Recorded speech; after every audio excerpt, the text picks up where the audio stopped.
Man, 2017 was one hell of a good year for games. We've got the Switch coming out, and it almost seems like a daily stream of new games to play.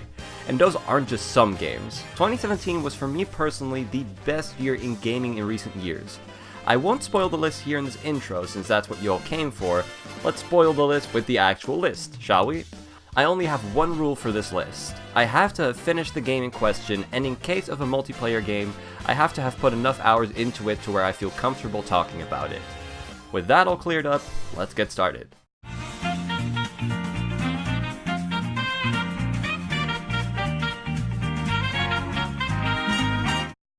This year was full of hype announcements. When the Nintendo Switch event in January rolled around, it felt like Christmas had come back for just a little bit. Game after game announced for the brand new Nintendo Switch. There were a few games that got more attention for me than others though, and one of those games was ARMS. ARMS is an interesting game to me. When it was first announced at the Nintendo Switch event in January, I was really excited for it. I thought the battles and characters looked cool and exciting. I couldn't wait to get my hands on the game.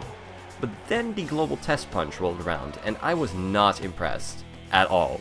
I thought the battles were way less fun than they looked at first glance. It felt like a roll or get rolled kind of situation, and I hated that.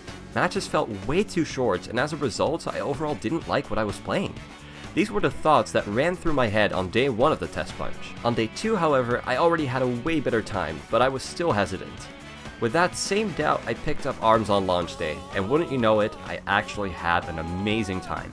I don't know what did the trick, but something just clicked, and at least for a couple of days, I could not stop playing it. But there's also where one of my issues with ARMS comes in. I could not stop playing it for only a few days. Shortly after launch, I could not be bothered to play anymore. Maybe it was because of the lack of variety at launch, and from what I've gathered there sure are a lot of additions that have come to ARMS since, but I still don't feel the need to come back. ARMS otherwise is a perfectly fine, fun game, and that's why it rests at number 10.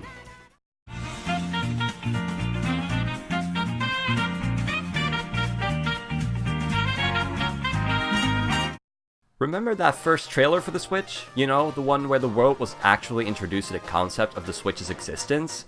Well, we've got a few hints for all sorts of games coming later down the line, all of which ended up releasing this year. Isn't that crazy? We got Mario, Zelda, Skyrim, Mario Kart, NBA, and Splatoon 2. When first watching this trailer, I wasn't even sure if the Splatoon we were seeing was a port or a sequel. It all looked mostly the same, except for a few new clothing items, weapons, and hairstyles, which in all honesty could have easily been added to the original Splatoon, making for an enhanced port of the game. But as it turns out, this was an actual sequel. In my opinion though, there wasn't enough new content to really warrant this sequel. Sure, we got a new story mode, a new co-op mode, which is only available at certain times. What the hell, why do you do this, Nintendo? This is dumb, oh my god. Anyway, there were some new maps, new specials, all that, but it didn't feel different enough to me. I know a lot of shooters have this problem, but Splatoon 2 is really pushing it in my book. However, the new content that is there, and even the old content, is still really fun to play. When I first picked up Splatoon 2, I felt that rush again. That rush I felt with the original. The flagship mode, Turf Wars, was still one of the best modes in a shooter, period.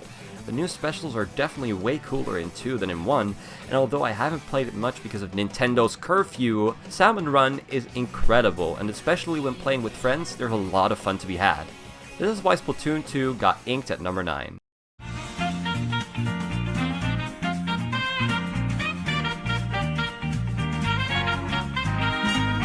You ever have that feeling when you hear somebody talk about a game or try to look up when a game came out, and you realize it actually came out this year, when near the end of the year you completely forgot about it? Well, I had that feeling the most with Fire Emblem Echoes Shadows of Valentia. Don't get me wrong, just because I say I forgot about this game doesn't mean I don't like it. In fact, it's great. Why else would it be here? It has more to do with the fact that it came out on old hardware and got incredibly overshadowed by the Switch and its amazing games. When looking at this game without all of that though, you can see a great strategy game with quite the improvement in the story department. When comparing it to the games that came before it, Echo takes a step back in terms of customization, but offers a staggering challenge, especially later on in the game. The addition of dungeons is definitely a breath of fresh air, but this being a remake of Fire Emblem Gaiden, dungeons were probably only brought back to account for those parts of the game. I love them though, and would love to see them return in another installment in the series. The reason why I put this game above Splatoon 2 and ARMS is because I feel like this game was way more consistent right from the get-go. There's no barren launch or stupid curfews to certain features, and you can just hop right in and get strategizing. As such, Fire Emblem Echoes places at number 8.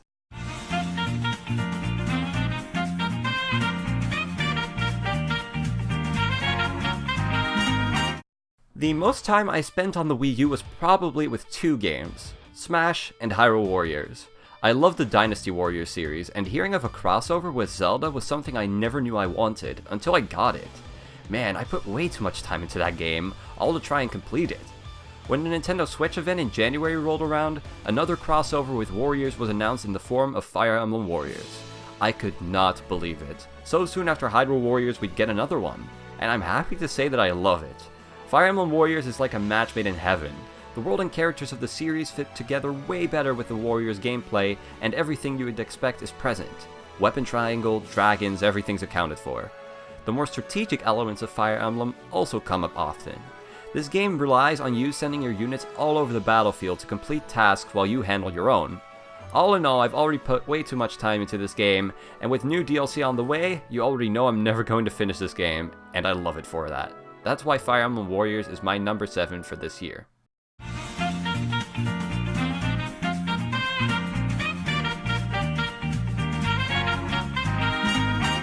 Sometimes, just sometimes, you find a game that is so incredibly unique that there is nothing quite like it. I only got a PS4 this year, but when I did, there was an incredible amount of games to try out.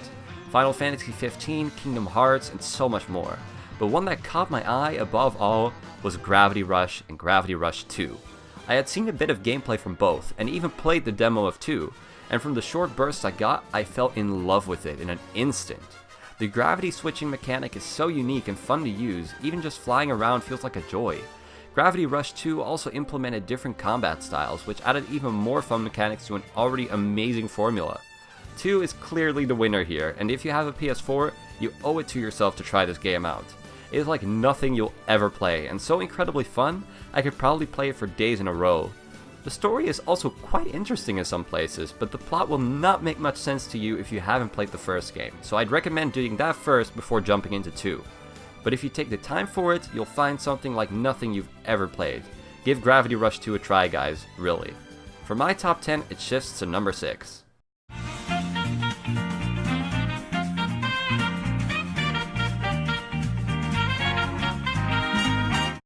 When a new game from a franchise you grew up with gets announced, you usually can't help but feel a little giddy inside and get excited for what's to come. For me, there were quite a few of those instances this year, and not many disappointed me. In fact, games like Super Mario Odyssey, Zelda Breath of the Wild, and Sonic Mania turned out to be quite the contenders for Game of the Year. The latter definitely surprised me. I initially wasn't that excited for Sonic Mania. All my eyes were on Sonic Forces, but being the Sonic fanboy I am, I had to try out Mania as well to see if it could pull me in like Sonic 2 did back in the day. And I am happy to report that it did not disappoint. God, where do I start with this game? Honestly, this is the part where games got so incredibly close to being Game of the Year for me. I found I had increasing difficulty putting the end of this list together. The reason I put Sonic Mania at this spot is because I find that while Sonic Mania is great and sure should be a reference point for Sonic going forward, it didn't do anything exceptionally new, something that completely blew my mind. The games above did do that in some way, and who knows, I might have put Sonic Mania higher on the list if it was all original levels too, because man, those new zones were amazing. Give me a new Studiopolis any day. Other than that, Mania gets so many things right. The music is top contender for Soundtrack of the Year, Sonic moves around just like you remember from the Genesis games, and the visual style that the team went for is simply put beautiful. Especially in levels like Titanic Monarch, Press Garden, and the aforementioned Studiopolis zones, the game definitely looks stunning, with amazing attention to detail in the background, for example. With all of that said, Sonic Mania deservingly speeds to number 5 on this list.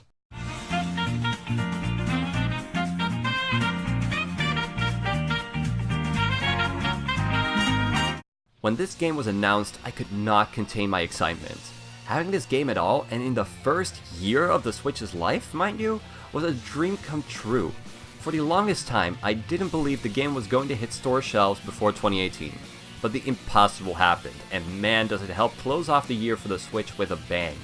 Xenoblade Chronicles could easily be considered one of my favorite games of all time. As such, Xenoblade Chronicles 2 was going to have an increasingly hard time competing with its predecessor. And while I don't think the game is overall as strong as the first game, it definitely manages to hold its own. The combat is in my opinion the best this series has ever seen. When fighting bosses, the combat got increasingly satisfying. The endgame unfortunately suffers from a massive decrease in difficulty. I won't spoil the reason why here, but let's just say that the game gives you a literal win button. Even the final boss, which I struggled with so much in the first game, goes down in mere minutes when using this power. Now it may seem like I'm bashing the game here, and while I have other complaints, the game overall is fantastic. The characters are very likable, the world is sprawling with life, the combat is satisfying, and when it comes to JRPGs, you will not want to miss out on this one. I will be making a video on this game soon as well, getting more into depth so you guys have a bit of an idea of what I'm talking about. Stay on the lookout for that, and until then, Xenoblade Chronicles 2 travels to number 4.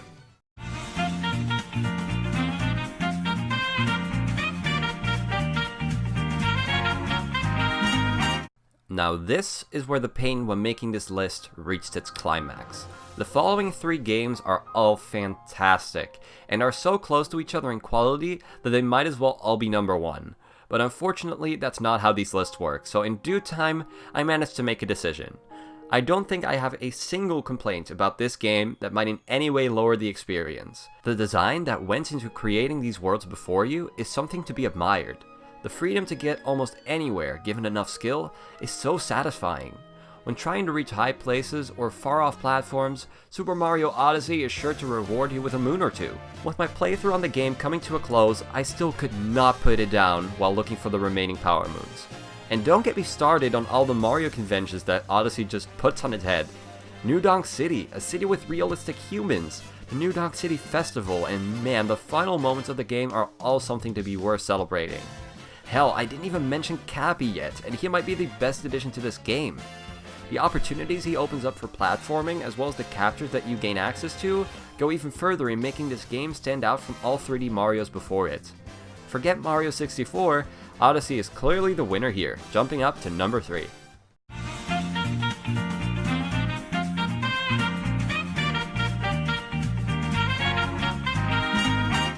I feel like I'm beating a dead horse at this point, but man, the Switch launch genuinely had me through the roof excited. A new console from Nintendo is not something you see every day. Now the funny thing is that my Switch was one of the unlucky few that had left Joy-Con issues. I mean, I still have problems with my Switch, but that's a video for another day. Anyway, I had to send my Switch over to Nintendo shortly after launch, and of course, there was that one game, and it killed me not being able to play it while my Switch was out for repair. Of course, it's not like there was much else to play, once your Switch wasn't going to pull you in for days in a row, so of course I am talking about the game people bought a Switch for on launch day. Super Bomberman The Legend of Zelda Breath of the Wild. Wii U owners have been waiting for this one, but now that it's finally here and on the Switch as well, I think this game was perfect to show off what the Switch is all about. High quality console experiences that you can take anywhere with you is nothing to scoff at, and Breath of the Wild shows the highest potential for this concept.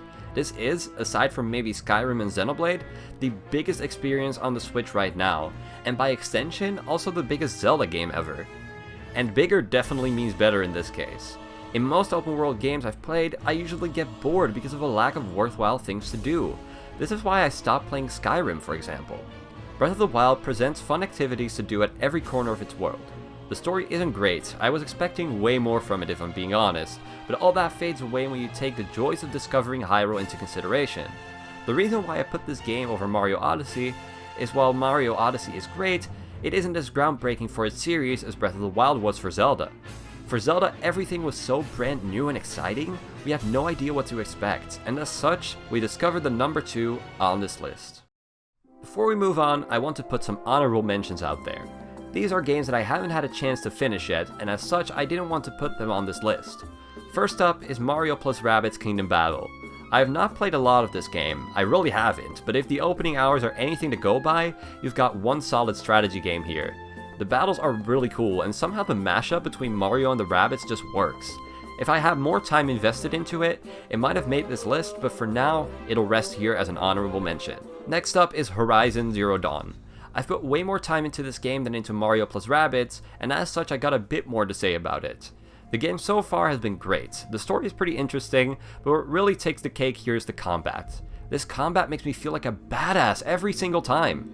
Jumping into the air and shooting an arrow into a machine is satisfying as hell, and trying to beat down these increasingly difficult robots sometimes proves to be quite the challenge. But when you get it done, man does it feel good. Here I do run into open world syndrome again though. I find the side activities so unimportant and uninteresting. I'm doing just fine on the main quest. Why would I care about doing these side quests that might eventually be a waste of time? No please. And that's a shame though, because this game is simply stunning in every other way. If I had finished it, it would have definitely made this list for sure, or something very drastic would have had to happen. So for now, I definitely wanted to mention it here. Now that we're done, let's move on to my Game of the Year.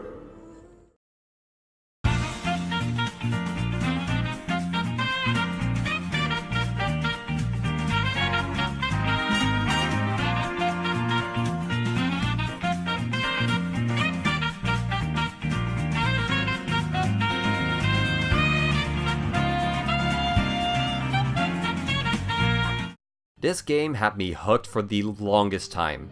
It was all I did when I had a moment of spare time, and when I didn't, I would usually listen to the soundtrack. Speaking of it, the soundtrack for this game is my favorite of the entire year. The jazz-filled tunes did so much to elevate the game to a whole new level. Yes, Persona 5 truly is my game of the year. The story is great, hooking you right from the start, right down to the finish. The characters are so likable, you can't help but root for every single one of them. This is the only game this year when I actually teared up when the credits rolled. I was so invested into this game, I couldn't help but feel emotional when it was all said and done. Some people may find my choice to give P5 Game of the Year strange, as it doesn't seem to do new things either, and that's why Mario was at number 3. And I'd say I agree, but when I was going for that gut feeling, there was no game that hooked me like Persona 5 did this year. Not only is the story great like I said, it has excellent gameplay to back it up. If you have a PS3 or PS4, this one is a must-have in your collection. I cannot recommend this game enough, and if you are not into JRPGs, just listen to the soundtrack, you're sure to find enjoyment there. With that, Persona 5 stole my heart, and takes a spot for Game of the Year 2017. With that, we're finally through it. I hope you all liked this video. I spent quite a bit of time working on it, so if you did, be sure to leave a like and comment what you thought about it in the comment section below. Did you agree with the list or did you not? Be sure to also leave your top games of the year in the comments. I'd love to read what you guys have to say. Also, if you haven't done so already, be sure to subscribe to this channel for more content coming your way soon. You can find the links to my Twitter and Discord in the description as well, so be sure to check those out. With that said, thank you guys so much for watching, and stay tuned to this channel for perhaps more top 10s and other stuff coming as well. So thanks again for watching, and I'll see you guys in the next video. Bye-bye. Bye bye bye bye bye bye bye bye bye bye.